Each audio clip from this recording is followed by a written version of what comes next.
Staff, members of the public, I declare this special council meeting on the 11th of October 2024 open at 7 p.m. Everyone please stand.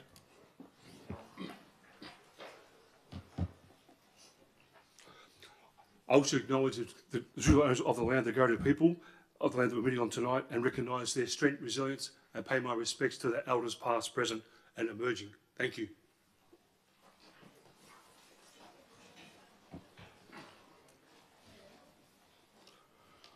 Item 3. This meeting is being live streamed and audio recorded to facilitate community participation and for minute-taking purposes, which may be released upon request to third parties.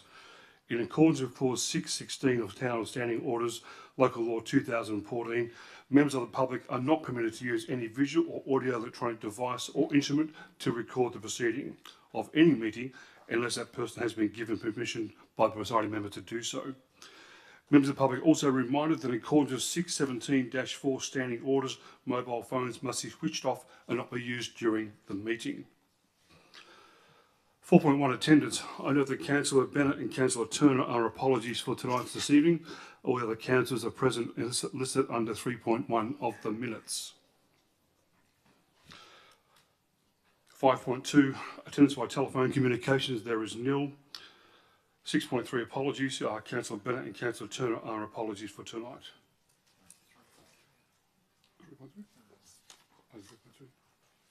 Sorry, I'm wrong one. Yeah. You got 7.4? Okay, 7.4 approval of absence. There is none. 8.5 disclosure of interest. CEO, have you received any disclosure of interest? Received none, Mr. Mayor. Okay, thank you, CEO.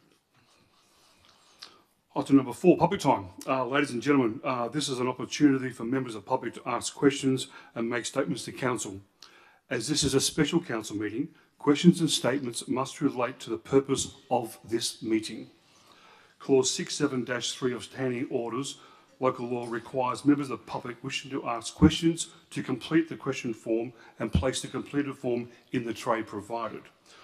Myself, as a presiding member, determines that questions and statements are out of order or offensive or special expression, interest, they will not be, or defamatory, they will not be considered, recorded, nor responded to. 4.1 public question time. I declare public question time open at 3 minutes past 7. CEO, received any public question? No, I've received none, Mr. Mayor. Okay, do any members of the public wish to ask any questions at all?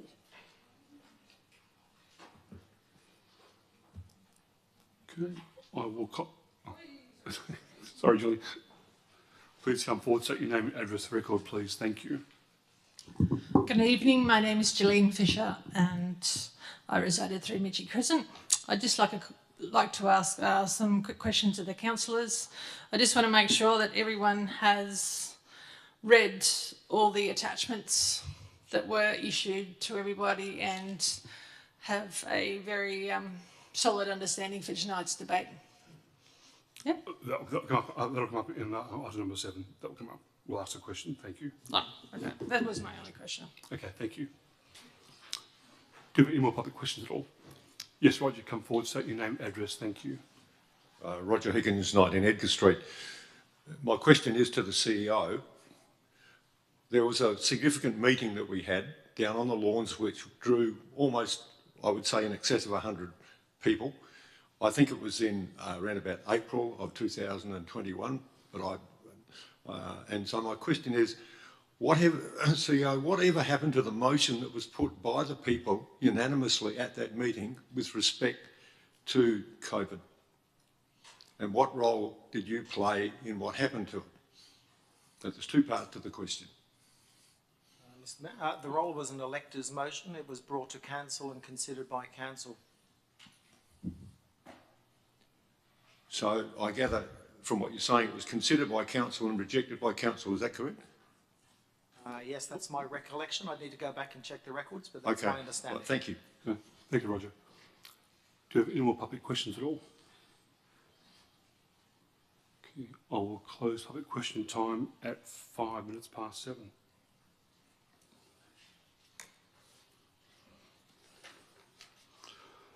Public statement time. I declare public statement time open at 5 minutes past 7. CEO, received any public statements at all? Not received any, Mr Mayor. Thank you, CEO. Members of the public, do you have any public statements at all?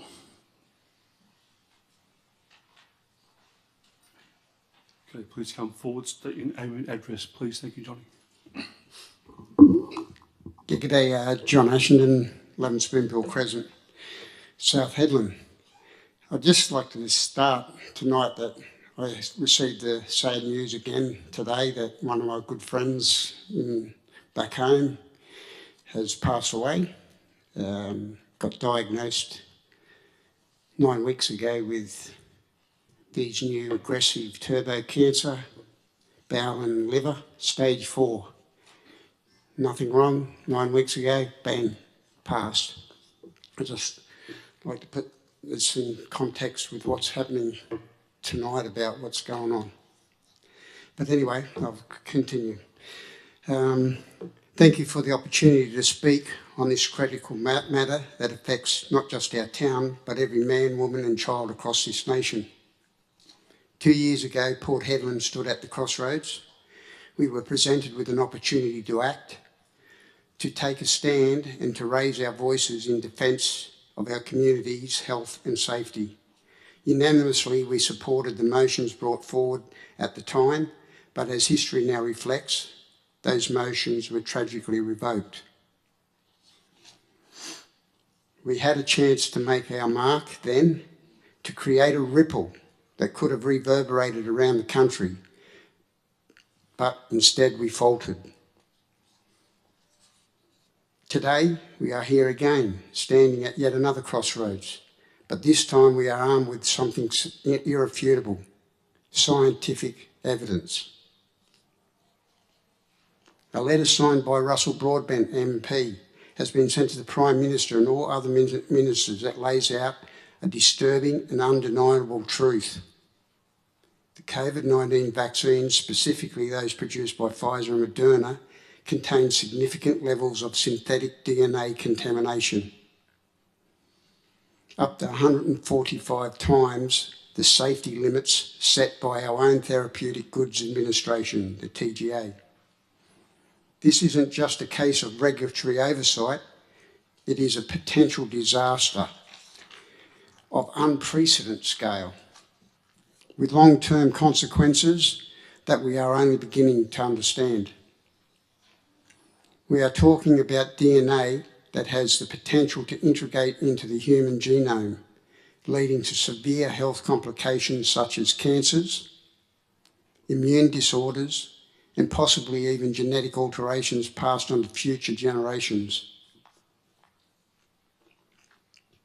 The spectre of such risks is not just theory, it is backed by experts in fields of virology, genomics, and biosecurity. These are the same kinds of risks that in the past we have seen lead to tragedies like the thalidomide disaster, which left over 10,000 victims in its wake. But this is worse. This time we are not talking about tens of thousands of people. We are talking over 20 million Australians, men, women and children, who have been exposed to more than 63 million doses of these contaminated vaccines. What we face today is not just a local issue, it's a national crisis.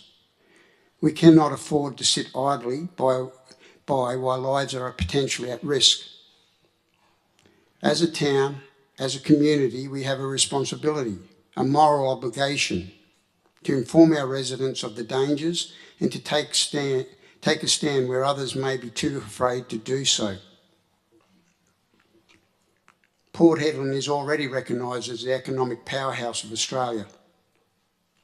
Tonight, we have a chance to also become a beacon of health, safety, and moral courage for the entire nation. We have the evidence in our hands, detailed reports from leading experts, and we are asking for immediate, decisive action. This council must move forward with a motion to send this evidence to every council in Australia and from there to every level of government and health authority. We must demand immediate suspension of these vaccines until full and transparent investigation can be conducted. Our government cannot and must not ignore this any longer.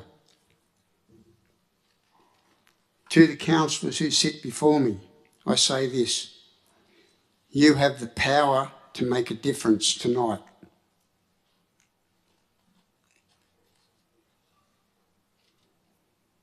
You have the power to protect people who put their trust in you.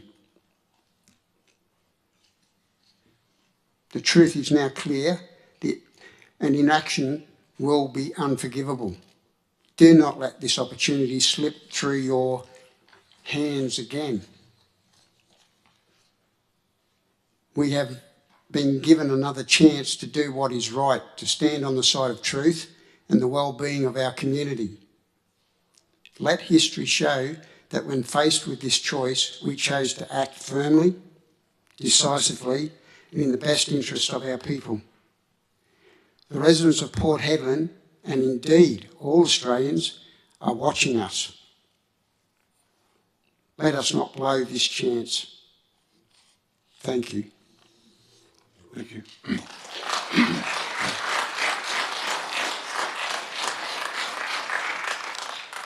Do you have any more public statements at all? Yes, please come forward, state your name and address. Thank you. Thank you. My name's Sharon Todd, local traditional Gariata owner, funeral director. Been here as a funeral director for the last 3 years and informally since 2001, directing family funerals. Good evening, esteemed councillors, ladies and gentlemen.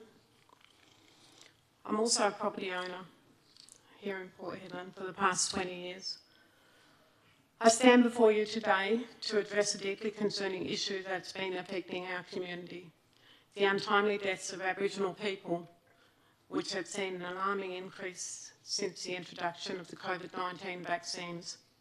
Firstly, it's important to acknowledge the historical and ongoing health disparities faced by our communities, and these disparities have, I believe, been poorly managed by the Australian government, not putting the time and effort into researching why Aboriginal DNA is more fractured than other races, what can be done in the way of supported prevention to chronic illness and hopefully delaying our extinction. And we are heading for extinction because, as you know, we don't throw back, we are dying out. As is commonly known, deaths in Aboriginal communities occur at a higher frequency and also at a much younger life expectancy than the average Australian population. I've personally campaigned for several years to have the retirement age for Aboriginal people to be reduced to an age more in line with our much shorter life expectancy. Despite our already disproportionate rates of mortality, recent data indicates a frightening increase in the number of deaths amongst Aboriginal people since mid-2021. This coincides with something else that happened in 2021, and that I don't need to remind anyone in this room about. Anecdotally, the strange and aggressive cancers that we are now seeing in my profession is frightening, to say the least. Besides all the people that I bury and cremate each week, not only here but in Perth, among the Indigenous community across WA, I personally have had several family members who have either died or been diagnosed with new and aggressive cancers these last 3 years. I have done my research and discovered that all age groups of the Australian population have had a severe spike in death rate,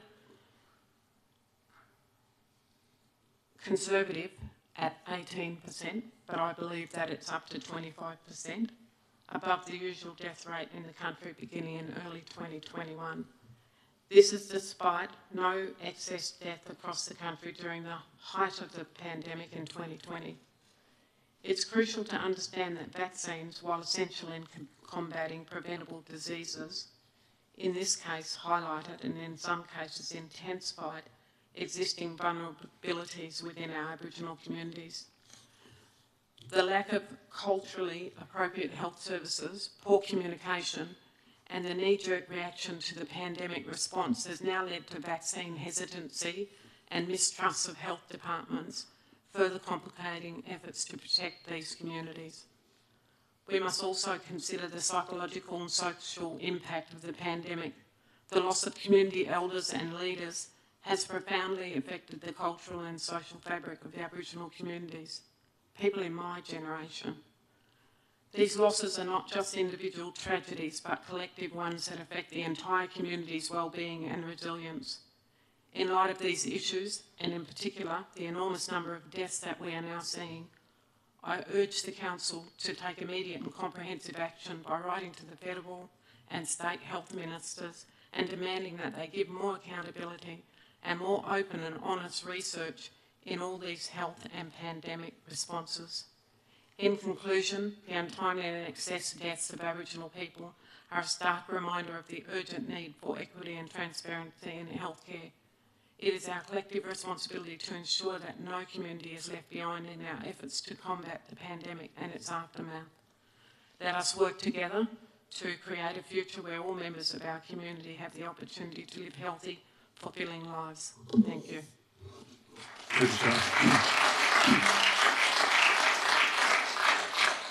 Do we have any more public statements at all? Yes, Roger, come forward, please. Thank you.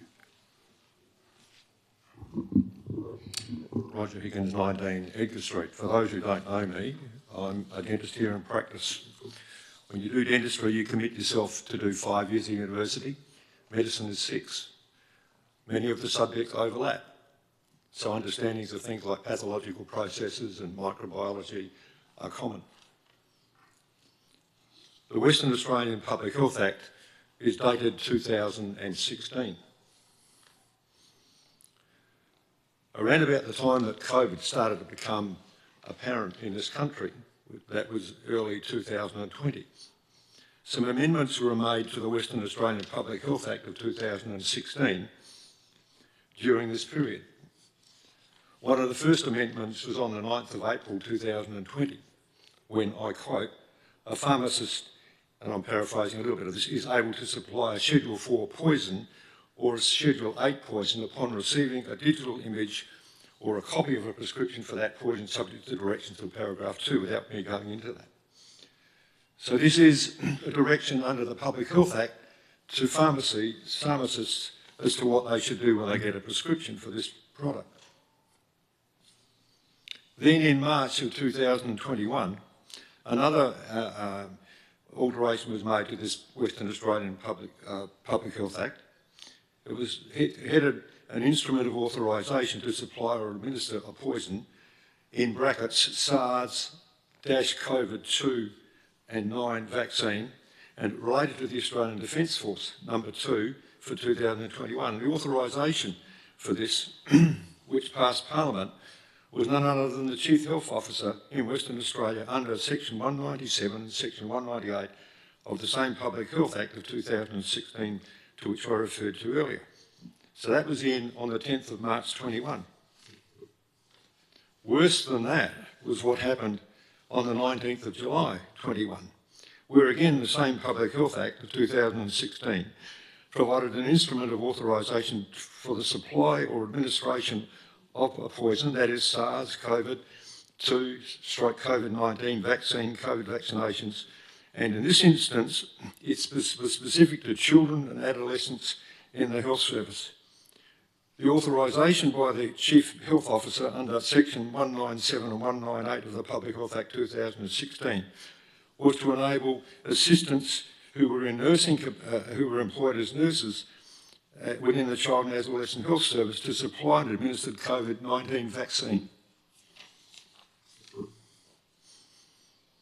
And then in September of 21, the Health Organisation declared COVID-19 as a pandemic, and on the 23rd, the Minister of Health declared a public health state of emergency with effect from the 23rd of March 2020, and we know what happened thereafter. Now, I give you that information as historical fact put into action by an Act of Parliament on at least 3, if not 4 separate occasions. I've indicated at the beginning why I feel I have some degree of knowledge, but I'm not a microbiologist. And that's why I'm speaking on this subject in this manner. I'd like to share with you the fact that I'm originally from Adelaide. I did dentistry at Adelaide University, and I have a very, very close friend who did medicine, took it a year younger. That particular person spent their lifetime working in the department of, basically this particular person spent his life dealing with viruses, the sorts of things that we're talking about with COVID. I've shared a lot of the information with this person ever since this event occurred in this country. Not once has that person made a positive comment to me or dared to agree. And the reason that person didn't agree with me was because probably at risk, and this is me surmising, was the entitlement that person had earned through many years in the public service in South Australia at the Institute of Medical and Veterinary Science, working with viruses. So the silence from this person, to me, says it all. And here we are tonight, looking at a motion here based on data that's been put together by the most highly qualified people around the world, not one or two, but multiple people. And it's my desire to see the support for this tonight. Thank you for listening to me.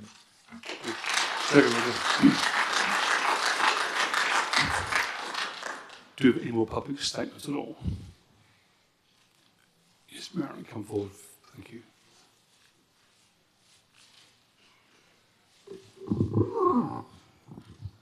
Good evening, my name's Marion Browning and I live at Collier Drive, South Headland. Now, 2 years ago, we were part of the special council meeting out the front here that's already been previously spoken about earlier, and I read a letter by the amazing Dr. Judy Wileman, who was the Director of People for Safe Vaccines, and I'd like to reread that again just to put it on the record. A vaccine is given to healthy individuals because they are stated to be a preventative and safe medication. However, the injection labelled COVID-19 vaccines do not prevent the transmission of COVID-19 disease in a community, and they do not prevent you getting or dying from the disease, from the TGA. Therefore, they are falsely labelled as a vaccine and no one is unvaccinated against this disease because there is no drug proven to prevent it. These drugs are probably labelled experimental gene modification technology, and they only have provisional approval from the government regulator, TGA, because they have never been trialled in human populations to prove over 10 years the time needed to provide a risk-benefit analysis for all medications, that they will be effective in preventing the disease and safe for most of the population. It is well documented after only 12 months of use that this new gene technology is not safe for many people. There are many deaths and illnesses per day to this COVID-19 injection for a disease that is not causing more serious illness or deaths than a serious flu virus, and many of the cases are positive tests, not sick people. Injuries from the injection include life-threatening heart problems, anaphylaxis, neurological damage, strokes, paralysis, blood clots, vasculitis, and predicted infertility and neurodegenerative disorders in younger generations. This list only includes the reactions that appear within days of the injections because doctors are not permitted to put vaccine as a cause of reactions or deaths that occur months or years later. This is the case even though every doctor knows that adverse events take weeks, months and years to appear due to the latent effect of the chemicals on the body systems. Hence, the government is not monitoring the long-term risk of these injections, and we will never know the real damage that this injection is causing to human health. This injection has many documented known risks and many unknown risks because it is a novel gene modification technology that has the potential to alter the DNA itself, and long-term consequences will not be known for many years. Doctors state that many long-term effects, particularly on the reproductive system and fertility, are unknown. This gene therapy has the potential to cause autoimmune diseases and cancer that come out months and years after the injection is given, and many people are genetically predisposed to these diseases. Mandating this experimental drug in a genetically diverse population will lead to the deaths and illnesses of an unknown number of people. Citizens have the fundamental human right to bodily integrity. We also have the right not to participate in any medical experiments. Further, there is no law in any Australian Health Act that validates coercive vaccination as being for a legitimate public health purpose. On the contrary, coercive medication is against medical ethics and results in less healthy outcomes. Doctors are directed that vaccines should be given with fully informed consent, without coercion, manipulation or pressure. And that's from the Australian Immunisation Handbook. There is no jurisdiction for labelling healthy people as an unvaccinated because there is no vaccine that is preventing COVID-19 disease. Plus, humans have an immune system that provides natural immunity to COVID-19 disease, a disease that has not been proven with real data to be dangerous to most of the Australian population. There should never be discrimination against healthy people based on a pharmaceutical drug. Vaccinations for healthy people must always be a choice because genetics determines the health outcomes from any drug, and the risk from the experimental genetic technology after only 12 months of use far outweighs any proven benefit. And here we are today. We've already heard that we're losing people with these disgusting diseases that probably, reading back at this from 2 years ago, could have been prevented if you guys had have been able to stand up and grow some balls. So please do it tonight. Thank you. Do you have any more public statements at all? Yes, please come forward, state your name and address. Thank you. My name's Jodie Clune. I'm a new resident at 23 Somerset Crescent, South Hedland. I have recently relocated here from the East Coast, and I'm also the founder of NERA, the National Electoral Representatives Alignment. We are a grassroots group that is basically made up of everyday Australians who have been, they now have stories. They've been suffering because they did the right thing and they actually took the vaccines as they were asked to do. A lot of them said no at the beginning, but they were coerced. They were threatened with losing their livelihood and being able to put food on the table. Each week I hear stories from different NERA members of what the vaccines and what the mandates have done to them. Some of them are just, incredible to listen to. I know that you would have had the stories of your friends and your family. Every single one of us have been able to know and hear of the stories of people who have passed away, who are now disabled. Their lives have forever changed. They took a vaccine to go to work that they've now had to hand their job in because they're not fit for work. All of us in this room have our own stories to be able to share on this. Are you any different? Before you tonight, you have been given the documentations to show that these vaccines have actually been contaminated, that these vaccines haven't been fit for purpose.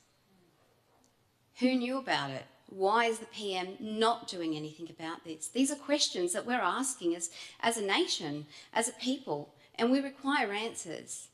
And if this has been put before you as a council, then I would ask you, I would implore to you for your humanity, as family people, as mums, as dads, as aunties and uncles, that you look at your own families as you are deliberating over this, and that you seek, as we do, for remedy to this, that you seek to find the answers, not just here in Port Hedland, but across our nation. We are very broken as a nation because of these vaccines and because of the mandates. We tried to do the right thing, and now we're suffering. So I would ask that you really go over this information, that you deliberate over this, and that you help us find the answers to this. That we're able to put a stop immediately to further vaccinations that can do harm to our nation and to our people until this has been corrected, that these wrongs have been righted. So I thank you for your time, and I thank you for taking serious note onto this, because it does have huge gravity. And I just would ask that you really look at this for the enormity that it is and the evidence that has been put before you. Thank you. Thank you.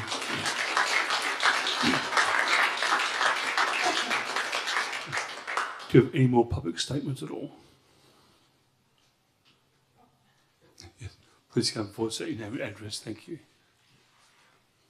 Hi, I'm Margaret Ramirez, 14 Smith Street, South Hedland. Mine's a bit raw, but I'm up here.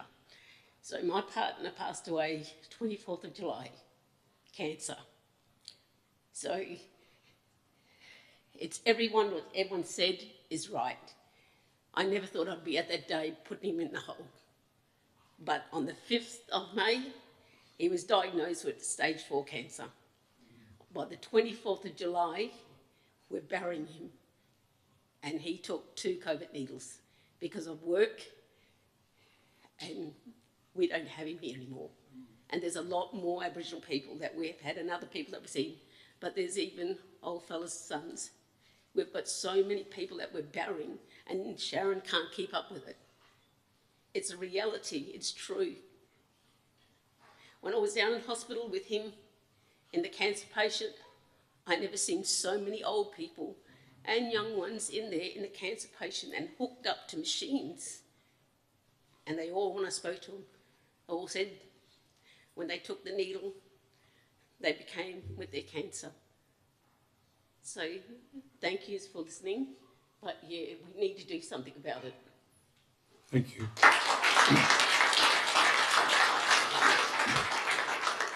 you have any more public statements at all? Yes, surely come forward. Thank you.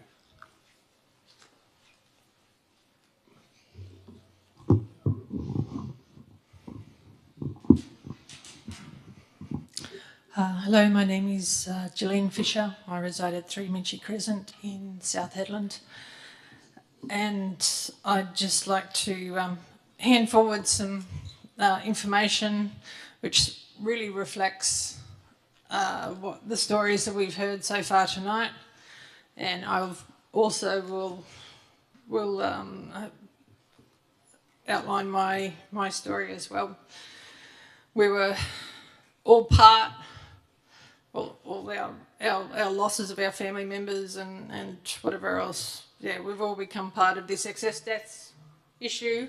And I'm just going to pass a copy around of this.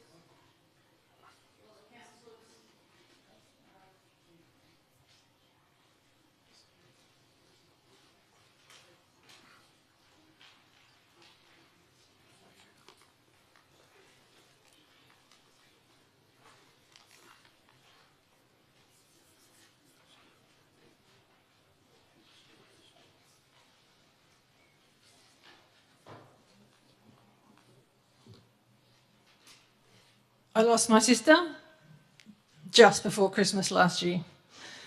My sister was triple jabbed, and unfortunately, due to her kind nature and strong sense of community, she walked forth and thought, you know, we have to save our grandmother and whatever else. She never quite questioned it, because why would the government lie to her?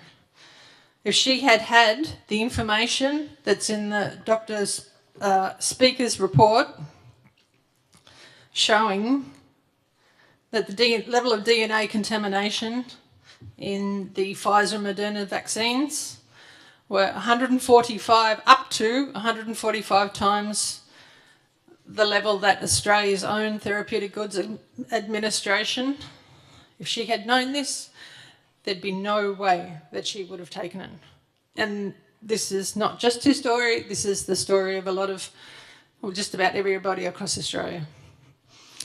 Now that this information is in the public domain, thanks to Russell Broadbent MP in his letters to the Prime Minister on the 20th and the 25th of September, we all have a duty of care to act on its findings, and we ask and demand tonight for our council to support us in this. Please don't be bullied by the calls, and when you look at the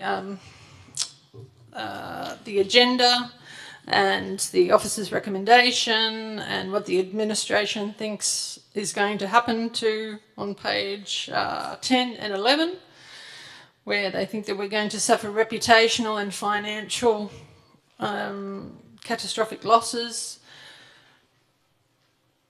Do not be bullied by the state government, and do not be bullied by the legal representation that your legal firm also provides legal services to other local governments across WA and for the state government.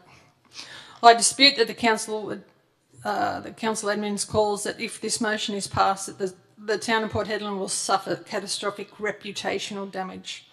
The town of Port Hedland will suffer untold reputational damage if you don't support this motion. We elect you as our representatives, and you have a duty of care to act on this. In Australia, we have obviously the Therapeutic Goods Administration, and their level of their threshold of DNA contamination is 10 nanograms. This is up to 145 times that level.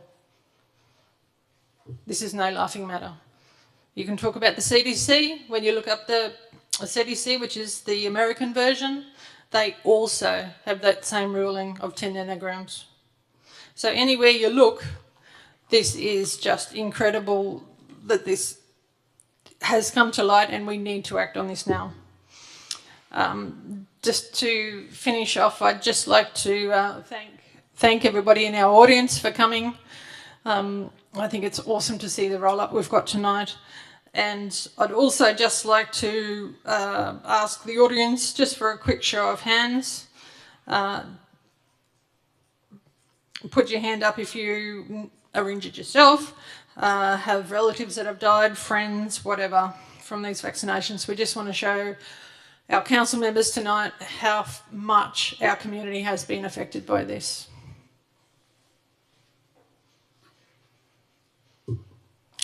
Thank you. Okay, thank you. Do you have any more public statements?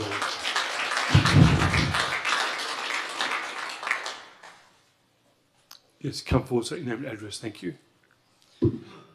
Hi, my name's Brenton Johansson, Willard Way, Karratha.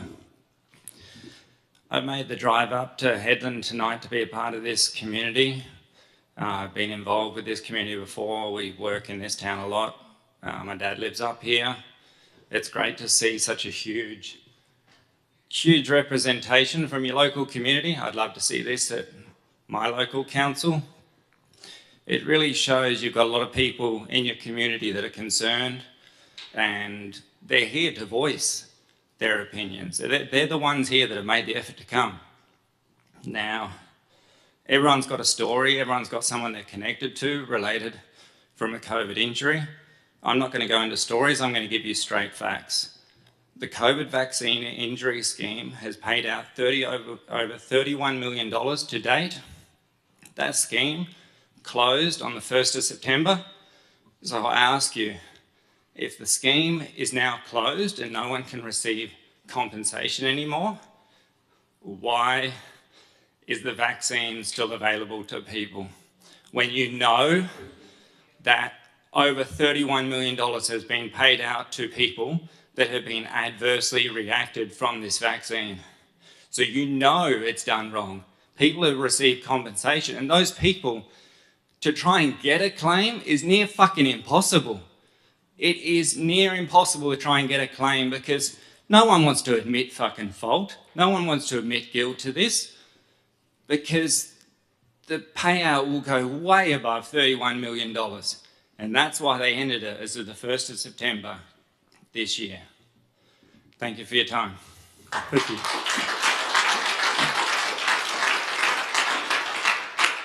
Do you have any more public statements at all?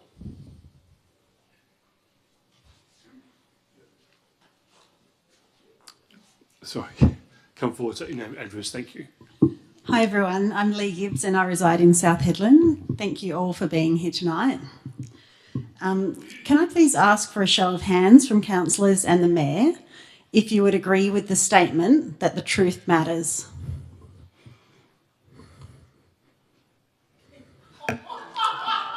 Mayor Carter? Okay, thank you.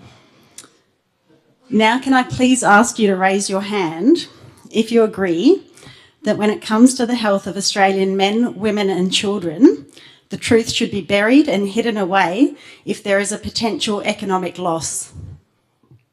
I don't think that's up for debate, sorry. Thank you. Thank you. Quiet, please.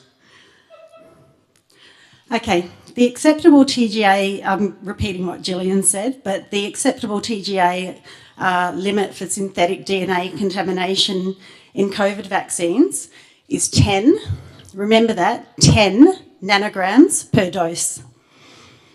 The scientific study referenced tonight has found that the amount being injected into Australian men, women and children is up to 1,460 nanograms per dose. This has already been linked to the serious adverse health effects discussed in Russell Broadbent's letter to Prime Minister Anthony Albanese, and we still have no idea of the long-term effects to come. It's simply a no-brainer for the use of these products to be immediately suspended, with a full impartial investigation to follow. I note the risk assessment in tonight's agenda mentions potential funding loss from the WA State Government. Are we really stating in black and white that we are putting money ahead of the truth and ahead of the health of our fellow Australians? We cannot allow that to happen. To not support this motion due to potential economic loss would be quite frankly corrupt. The truth doesn't mind being questioned, and the truth is coming out. I ask you, Council, to stand on the side of truth, courage and integrity tonight when you cast your vote. Thank you.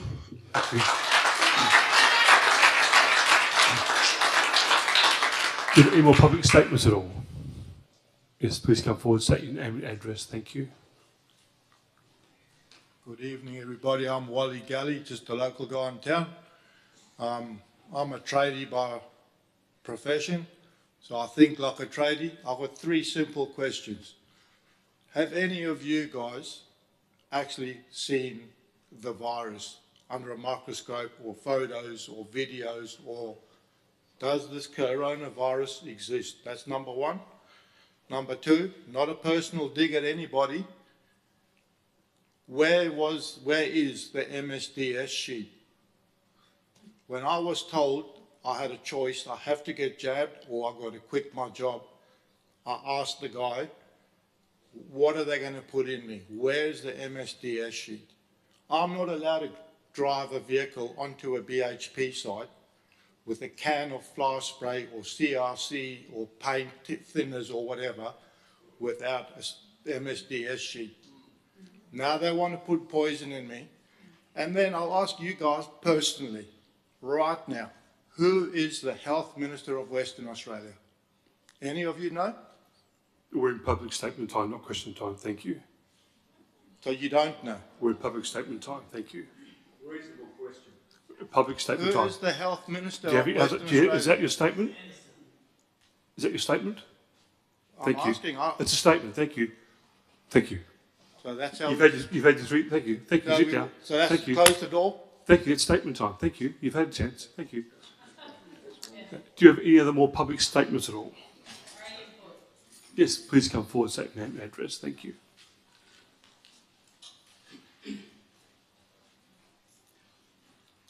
Good evening.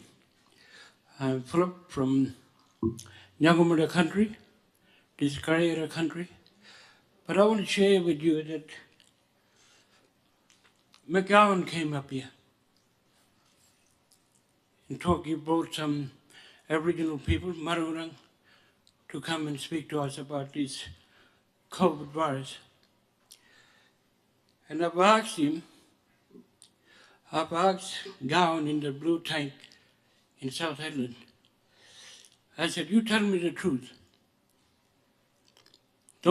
And I was asking him questions, but the policeman that is out was next to him, one of the policemen, but he was dressed up as a company that he brings.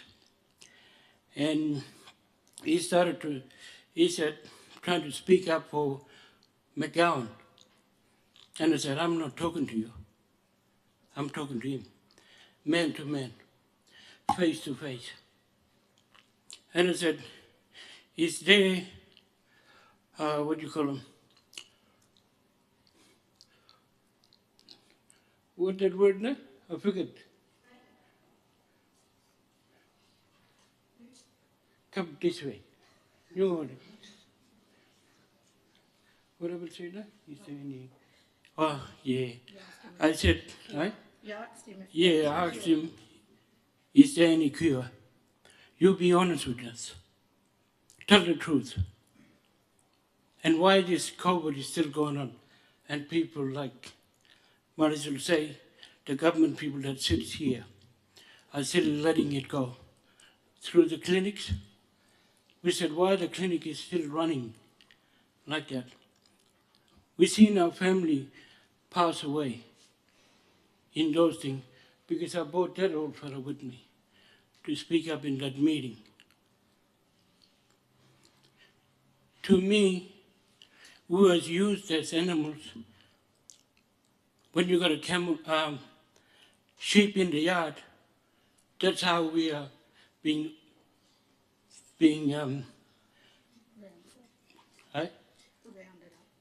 round up. You want needle? Give us needle. Oh, we'll give them. They just went through the country without even telling the people. They just went bang, bang, needle, needle. So what do you see? You know? How do you feel against these things that's happening? Why are you sitting down here for us? But there's nothing happening. That's why we're speaking up for our rights. We are left outside. Oh, don't worry about them. We'll fix it. That's how it goes with the system of the government says. We'll help them. That's why we came here to nurse them. That's all. Thank you.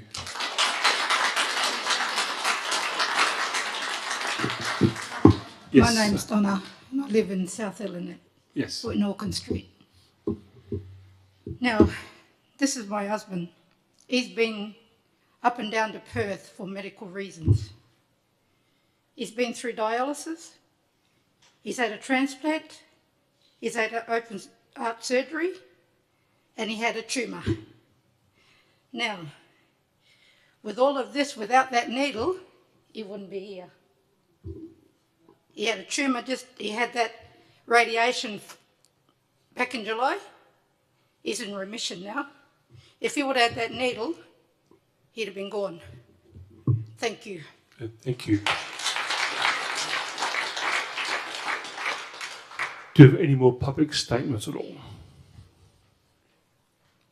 Yes, please come forward, say your name and address. Thank you. Yeah, Stephen Lee, Tuna Bellways, South Inland. First off, I'll start as just a reminder, thanks for having us all here tonight. Thanks for having this meeting. And just remind everyone that you're elected by the people for the people, so it's not your own personal preference. It should be what hopefully you've had some feedback from the general community and you're taking that in, and just have a look at the amount of people here. I don't think you've had a single statement yet that has gone against this motion, so just keep that in mind when you're going and thinking about what we're doing. And straight from you, Mr Mayor, feeling safe in our community is a basic right, and the town of Port Hedland is committed to creating a strong and connected community where safety is the heart of our plans. So this is obviously not safe, and we've heard already a number of stories where people have been injured and not doing anything good. Now, I'm just a bit of a numpty. I don't know too much about too much, but I read a lot of stuff, and there's a cancer genomics expert, Dr. Philip Buchholz, and he testified in the Senate in America. And what he said was the Pfizer vaccine is contaminated with plasmid DNA. It's not just mRNA. I'm kind of alarmed at the possible consequences of this. It could be causing some of the rare but serious side effects like death from cardiac arrest. This DNA can and likely will integrate into genomic DNA of the cells that got transfected with the vaccine mix. It's different from RNA because it can be permanent. It could cause, theoretically, a sustained autoimmune attack towards that tissue. It's also a very real theoretical risk of future cancer in some people, and I think we've seen a lot of cancer, especially turbo cancers. Who's heard of turbo cancer prior to 2020? Oh, no, I hadn't. There's probably around 200 billion pieces of this plasmid DNA in each dose of the vaccine. This is a bad idea. Studies show the COVID vaccine messenger RNA has the potential to reverse transcribe into your liver. Do you know what that means? That it's possible for permanently become part of your DNA. If this does happen, you and the next generation will permanently produce the toxic spike protein. This will likely result in more illness, disease in your family's genealogy. There's plenty of statements in the Senate in Australia where they've been talking about reverse transcription and the toxic spike protein. I'm not an expert, but there's meant to be a stop coding at the end of the sequence, and there's not. So your body actually does not know when to turn off the spike protein. It just keeps producing the spike protein. Talking about excess deaths from the vaccine, if we had one plane accident in Australia, it'd make major news. We're basically losing 2 jumbo jets full of people every week. So the excess deaths since this vaccine was rolled out is astronomical. And we can't say that no one knew what was going to happen. A notice in the 20th of the 8th, 2021 from the Health Department in New South Wales to their paramedics was to keep an eye out for myocarditis and pericarditis. They were aware back then that was going to cause issues. It's hurting and killing our kids and our adolescents, especially younger men. There's a preprint out and the exact, I won't go through the whole thing, but basically it was 1.7 million people, I think it was, or 117,000 among both adolescents and children. Myocarditis and pericarditis was documented only in the vaccinated group, with rates of 27 and 10 cases per million after the first and second dose. So there's that. And then some of the documents, the contracts that all the governments around the world signed, Pfizer actually openly admit that, and this is straight from the document, the contract, purchaser, which is us, the Australian government, this is actually the Canadian one, South Africa had theirs released through Freedom of Information as well, further acknowledges that the long-term effects and efficiency of the vaccine are not currently known, and there may be adverse events of the vaccine that are not currently known. Further, to the extent applicable, purchaser acknowledges that the product shall not be serialised. So they knew, and we still keep rolling it out. That'll do me. Thank you very much. Good, thank you. Any more public statements at all?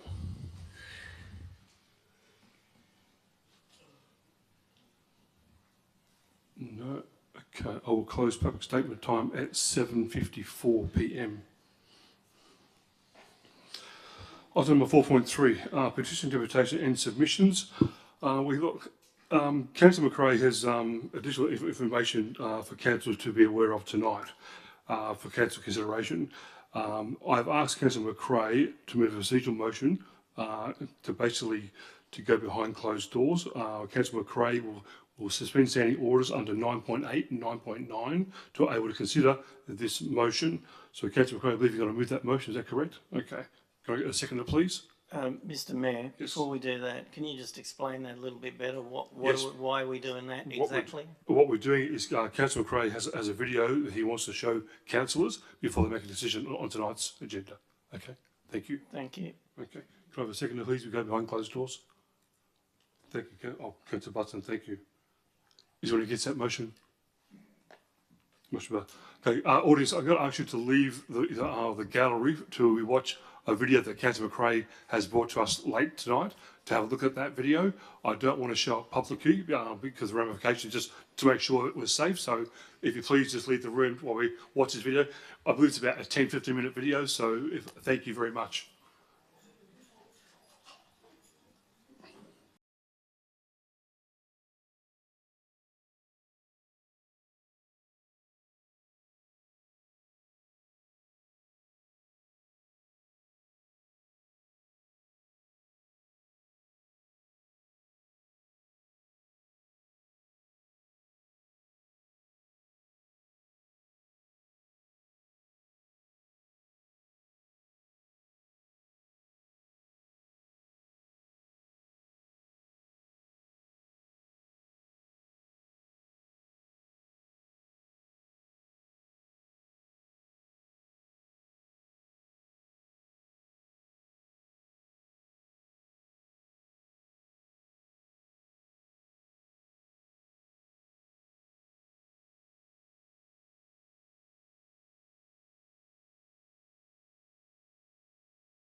you for coming back in. We do apologise for that, as we had some information that Councillor McRae wanted to share with councillors tonight regarding the motion, and basically give councillors a more idea of what's going on. So I do apologise for you leaving the room, but welcome back. Thank you. So on to item number 5, questions from members without notice. Are there any questions from elected members at all? Yes, Mr Mayor, I have a few. Yes, Councillor Blanco. One, I would like to know if we can table the video from the professor, was it? Yes. And put it into the minutes. And find out, if that's not the case, find out why we cannot do that. Yeah, we'll have to get permission from the person who actually made the video first before we can do that. Thank you. Can I ask whether we have the permission to my understanding... I don't have any... We have that permission, yes we do. I have nothing in writing. Make it public? I have nothing in writing at the moment. Okay, Mr Mayor, if we get permission in writing, can we attach the video to the minutes? Considering that we've seen it, I don't see why the public can't see it. I don't see anything wrong with the video. I'll take that on notice and I'll find out for you. Thank you. To make sure. Thank you. Next question. For the benefit of the town, can we just suggest that we make an amendment to the motion suggesting that if we can get written confirmation from the individual in the video that it is captured? Two birds, one stone. Yes. Thanks. My next question is, I've read the agenda and the... can I get an explanation on the risk rating and why we have taken it to catastrophic, and why we're talking about funding losses by the government when all we're doing here is asking questions? Can I get an explanation as to why that advice was given to the council? Simply assessed, councillor, as a risk in terms of relationship with state and federal government. Thank you, CEO. One more. Okay, I understand that. So my question, based on the agenda saying that there is a catastrophic risk, has the town received advice or demands by any government agency or any government agency to try and stop this or not go ahead with the motion? And is that a reason why we've had this catastrophic risk rating put on here? No. Okay, thanks. That's all I have. Okay. Thank you, Councillor Blanco. Any questions, councillors? Okay, moving on. Item number 6, announced by presiding member without discussion, there is nil. Item number 7, I can invite all elected members to declare by show of hands that have due consideration to all matters contained within the agenda. Thank you, councillors. Item number 8, councillor's motion 8.1.1, Councillor McRae's motion, notice of motion. We have a recommendation before us that requires a simple majority vote. That council, 1, acknowledge exhibits and findings as per attachment 1, 2 and 3 in light of information contained in attachments 1 and 2, and 3, undertake actions displayed on the screen. Can I have a mover, please? Councillor McRae, thank you. Is there a seconder? Mr Mayor, hang on a sec. Is McRae moving his motion? Yes, correct. Moving that motion with an amendment as per the email last night. That's right, correct, yes. So we're moving it with the amendment? Yes. Okay. Do you have a second? Well, I'm happy to second it, but you need to explain it a little Point bit. of order through the chair. Point of order. So, can I please draw your reference back through to the debate and order of debate? You must have a motion first be moved and then second for it to be live before you can go through the amendment. So can I please request we go mover, seconder, so the amendment doesn't fall down because we're not following good governance, please. Certainly, okay. So I move on the original amendment, or original motion. Is there a seconder on the original motion? I'll second that, Mr Mayor. Okay, thank you. Is anyone against?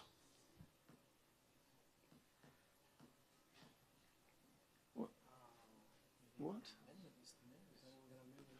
Yes. Councillor. Mr. Councillor. Like, let me fix this, we've- okay? we've Because got- obviously it's a mess already. We have a mover and a seconder, and we have an against on the first motion. Move the amendment, yeah. So I'd like Okay. to move Move your amendment, with yes. the motion. Yes, Councillor McRae.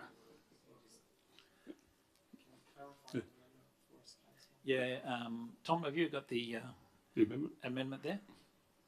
There's a little bit of wording there. Yes.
Before we go to the voting on the amendment, can I just I ask need a a question? second. I need a second first on the amendment.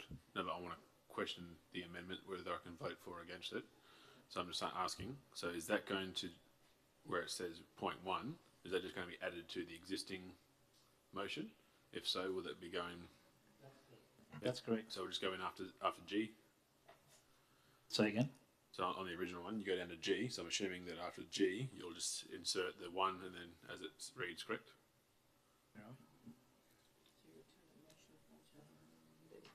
Yeah, cool. Thank you. So we'll clarify. Thank you. Yep. Yep.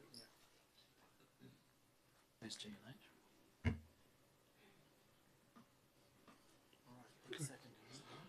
Okay, is there a second for that? amendment? I'll second that, Mr. Mayor. Thank you, Councillor Blanco. Is there anyone against? Councillor Butler.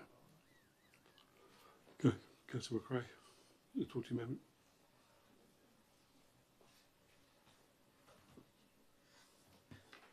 Thank you, Mr. Mayor. Firstly, I'd like to apologise to the council, to the administration staff and the people of Port Hedland in our gallery tonight for taking up your precious time on this Friday night when you've all got much better places to be. But I'd also like to say thank you, especially to the townsfolk who are here tonight, to hear why we've called this special meeting of the council. Due to the seriousness of tonight's matter, please forgive me for reading my statement, as this issue is just simply too important to attempt speaking off the cuff. I want to take a moment to acknowledge the seriousness of the matter we are gathered to discuss. The synthetic DNA contamination found in Pfizer and Moderna COVID-19 vaccines. 2 weeks ago at our ordinary council meeting, this motion was shut down because it was not important, but more so because I brought it to the council too late. But I and millions of other Australians do not agree that this motion is not important. The contamination is not a minor issue. The report by Dr. David Speaker, presented in Exhibit 1 of tonight's motion, evidences levels of synthetic DNA contamination by up to 145 times higher than Australia's Therapeutic Goods Administration, the TGA, up to 145 times higher than the TGA's own safety limits. For those unfamiliar, the TGA limits are there for a reason, because synthetic DNA has been shown to integrate into human cells, leading to potential long-term health risks like cancer, genomic instability, vascular thromboses and blood clotting, as well as immune system disruptions. Dr. Speaker's findings are alarming, but they are also far from isolated. Independent studies now in Canada, Germany, and the US have all confirmed similar levels of contamination. International experts, including some of the world's leading oncologists, geneticists, virologists, immunologists, microbiologists, and biochemists, have joined forces to warn governments around the world, including our own government, about the dangers these contaminants pose. This is why the Honourable Russell Broadbent MP, the federal member for Monash, has written multiple letters to the Prime Minister, urging an immediate investigation and suspension of these vaccines. Yet the response from our government has been nothing but silence. Not a word from the Prime Minister, not a word from the Minister of Health, despite receiving clear scientific evidence that millions of Australians could be at risk, including those folks right here in Port Hedland who were forced to take these experimental shots and continue to take these dangerous shots, yet the government has chosen to remain silent. We now have evidence that has been undoubtedly forwarded and shared with the Attorney General Mark Dreyfus and with the Secretary of Health Blair Comley, that the contamination is significant. It's widespread and it's downright disturbing. Yet none of these high-ranking officials have stepped forward to address this publicly. None has even attempted to explain why this contamination was allowed to go on for so long unnoticed. But let's talk about what this means for us, the residents of Port Hedland. Exhibit 3, the science summary attached to Mr. Broadbent's second letter, presents a stark reality. In every vial of Australian-sourced mRNA vaccine, every single shot tested by Dr. Speaker, the levels of synthetic DNA contamination were so high that one shot could contain as many as 24 trillion synthetic DNA fragments. Trillion with a T. Think about that. Each one of us has around 37 trillion cells in our body, and one shot could be putting 24 trillion foreign DNA fragments into our bloodstream, with potentially billions of those fragments being the simian virus 40, SV40. SV40 is a genetic material that has been known for years to cause cancer. The science summary makes it clear. Only 3 to 10 of these SV40 fragments are needed to trigger what is called insertional mutagenesis, which is a scientific term for cancer-causing genetic changes. When I say 3, I mean 3. Not 300, not 3,000, not even 3 million. If just 3 to 10 fragments are needed to begin the cancer mutation process, what happens when someone receives billions of these SV40 fragments in a single shot? What happens when these contaminant shots are administered multiple times, as they have been, to millions of Australians, including Australian children? Let me bring some anecdotes to the table that perhaps the people of Port Hedland might resonate with. Tonight we heard from a local and Indigenous funeral director. She told us her heartfelt story of losing friends and family at rates she's never seen before. My own company, GBTK, here in Hedland, has just finished the construction of a cold body storage facility here in Wedgfield. Since when did Port Hedland need to have extra cold body storage facilities? I spoke with the company owners who we built it for, another local Pilbara funeral director. They told me that in 2020, at the height of COVID, they were doing on average 1 funeral a week. 1. Since the injection rollout, they're doing over 1 funeral a day.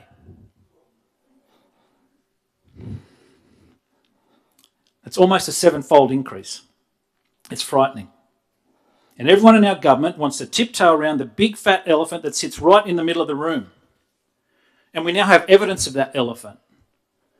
We've now got many of the world's leading scientists and doctors screaming at us to look out for the elephant that they've proven to us over and over and over again that exists right here in the middle of the room. As many folks here tonight know, I was in Geneva in May, marching alongside some of the world's great scientists, including Dr. David Speaker, doctors and humanitarian activists in opposition to the WHO's new pandemic treaty and international health regulations. If you don't know about these WHO ideas, I'd say look them up. As we heard earlier this evening from one of the world's eminent cancer experts, Professor Angus Dalgleish, everyone is now seeing this explosion in heart disease, vascular disease, and cancers. A good friend of mine is here tonight, and thank you for coming, Gudri. He may be one of Port Hedland's most respected Indigenous elders. He's buried 2 of his own children this last 2 years from crazy cancers.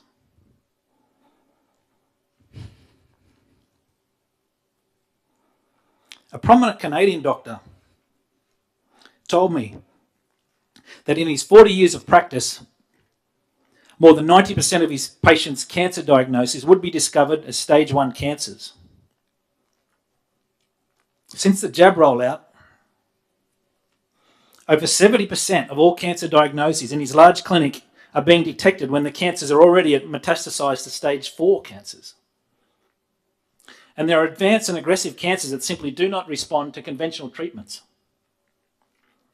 I literally cannot believe that we are here debating whether we should send some letters out to those responsible for the health of all Australians, asking for some clarity on these dangerous contaminated shots.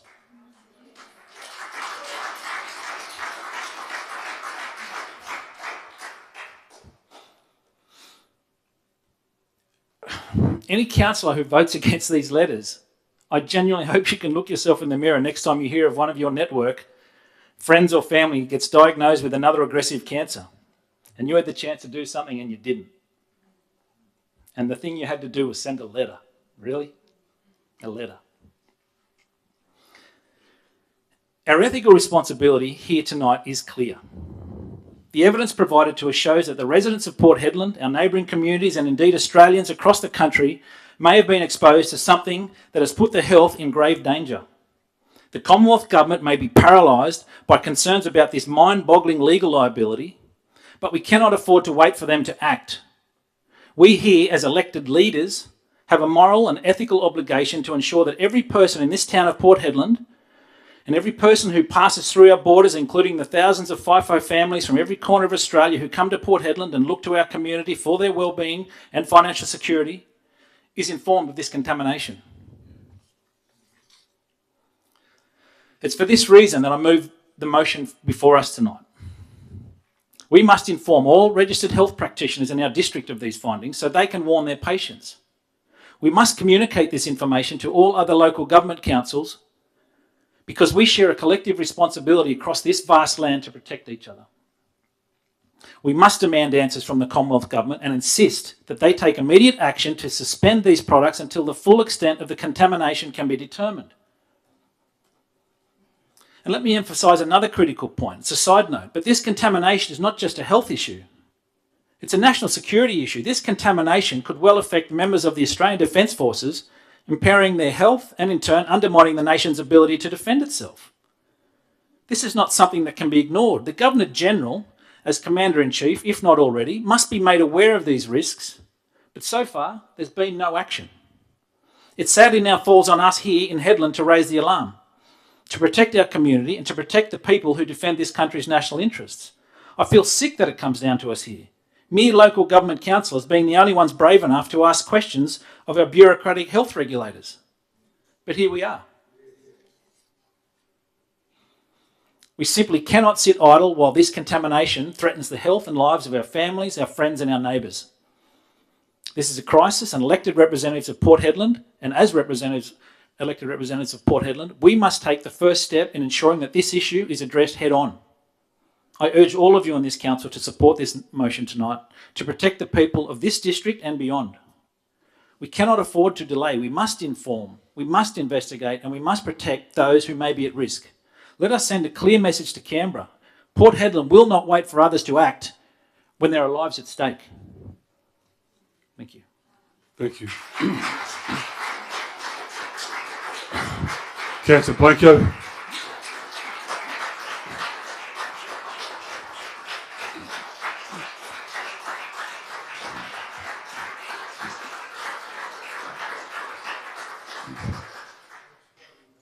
Thank you, Mr. Mayor. So let me just explain a little bit here for everyone. We are voting on the amended motion. So we will come back to the substantive motion in a sec, but this is just adjusting the original motion. So what we are doing here, and for councillors, the reason the amendment is put in is because the first basically 5 lines in the amendment is very important. It's become increasingly clear that testing methods employed by the Therapeutic Goods Administration, TGA, have failed to adequately address the risks posed by this the synthetic DNA contamination. In Pfizer and Moderna vaccines, the TGA's reliance on the outdated guidelines such as ICH Q2R2. Now, that comes from experts, okay? I'm a spanner spinner, okay? So, you know, this has been explained to me by some heavy hitters, and I understand where they're going with this. The reason the amendment is there, and it's clearing too as well, in the attached letter to the Prime Minister, we have raised serious concerns regarding the potential failing in the Therapeutic Goods Administration testing protocols. So that is basically the reason why the amendment's there, so we can insert it. So when the answers come back, they don't give us a one-liner, all right? They actually know that we know there's issues with the TGA's response to the TGA has already responded to some of this research, and they came back and they said that the protocols on the testing was incorrect. The news media has already put articles out on it saying that the research is rubbish. Okay, basically, you know, I'm just using simple words. But when the FOI was submitted and you know, we got some answers back, we were able to find that the TGA has not used the correct methods of testing that Moderna requires. So, you know, to me, there's clearly issues here, all right? Now, I want answers as well. So the whole idea here is to get answers from our experts, our government, on the experts' advice. That's why this amended motion's put in, so they can't get out of answering the questions properly in some loophole. That's what the amendment's about. So I urge council to support the amendment, and let's move on to the substantive motion. Thank you.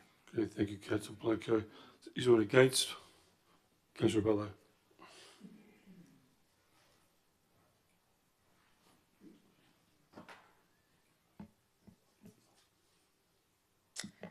Good evening, everyone.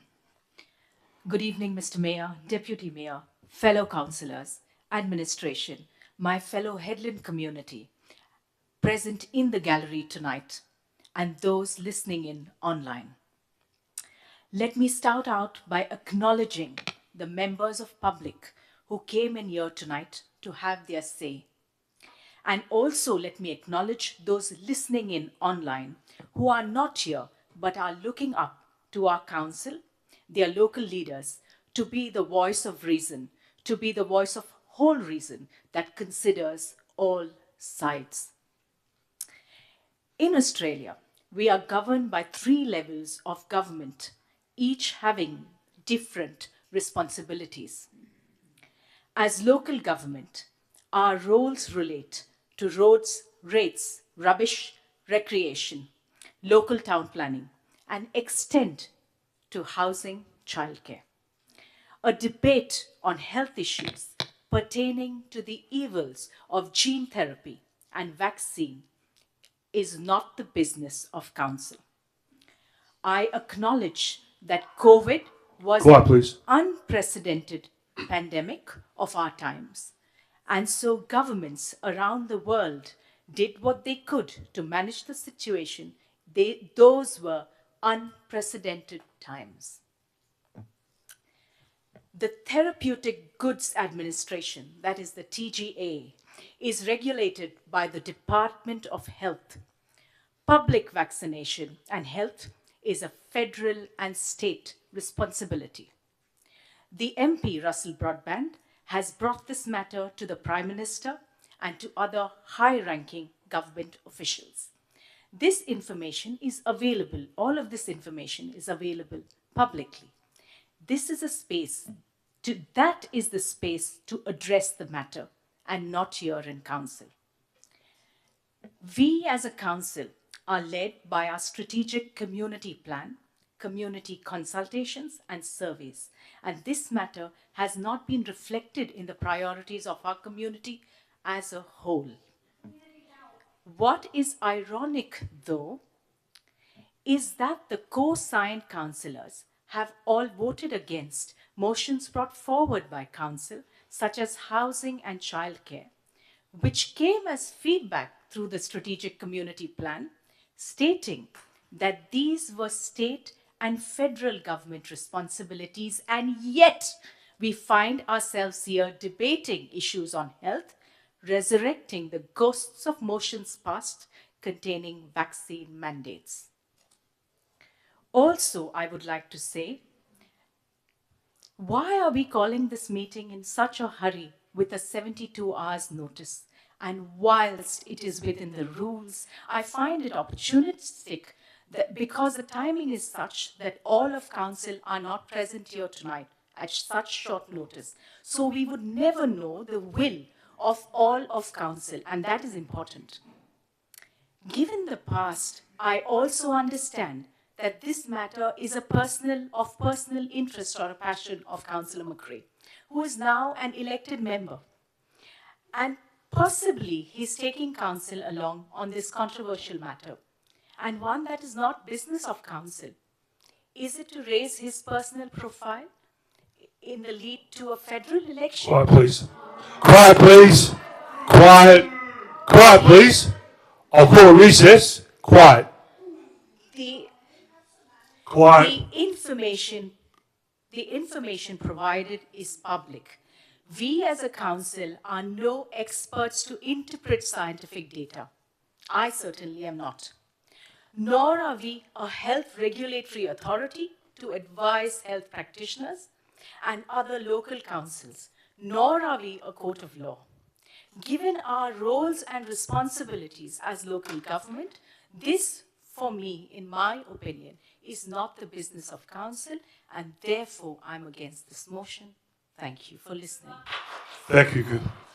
Quiet, please. Anyone else for the motion? Anyone else against?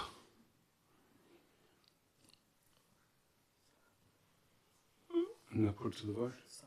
Oh, there's some up, yeah. Councillor Crowe. For the amendment, yes.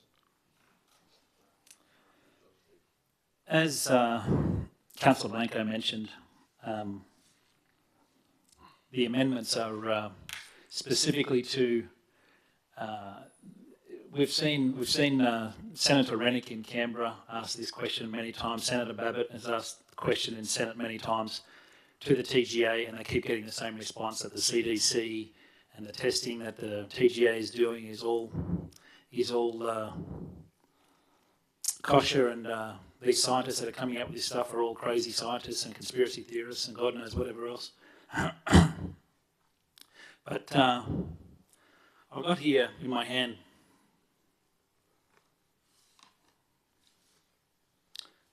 I've got a Freedom of Information Act, Freedom of Information request from probably one of Australia's leading independent investigative journalists, Rebecca Barnett. And she wanted to find out what methods our government was using, our TGA, it's not even our government, it's a bureaucratic establishment, what methods they were using to test for this contamination or lack of contamination, of DNA contamination in our COVID-19 vaccines. And I could show the council's seen. It's just a bunch of blank redacted pages, as you'd expect from the TGA when they're going through their usual butt covering exercises. But one thing they forgot to redact was the actual lines which said exactly their method of testing, which is a system called quantitative polymerase chain reaction, qPCR. Now, that doesn't mean anything to us in this room unless you're a scientist or biochemist or someone that's really down the rabbit hole. But sometimes you don't need to be a scientist, because on page 16 of Moderna's patent for this mRNA technology tells you exactly how not to find excess DNA fragments. And what they tell you to do is don't use qualitative polymerase chain reaction, qPCR. Exactly what our TGA is using to gaslight anyone that asks questions about these vaccines and saying, no, they're safe, we've tested. They're using a testing method that deliberately doesn't find the contamination. So when I put the amendments into the motions, it's to make sure that we don't get the same generic nonsense. I want to use a harsher word, but I'm obviously can't.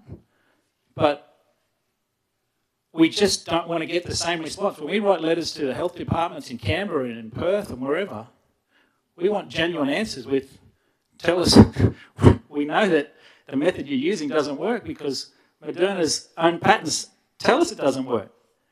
So is the government ignorant? Are they being deceptive?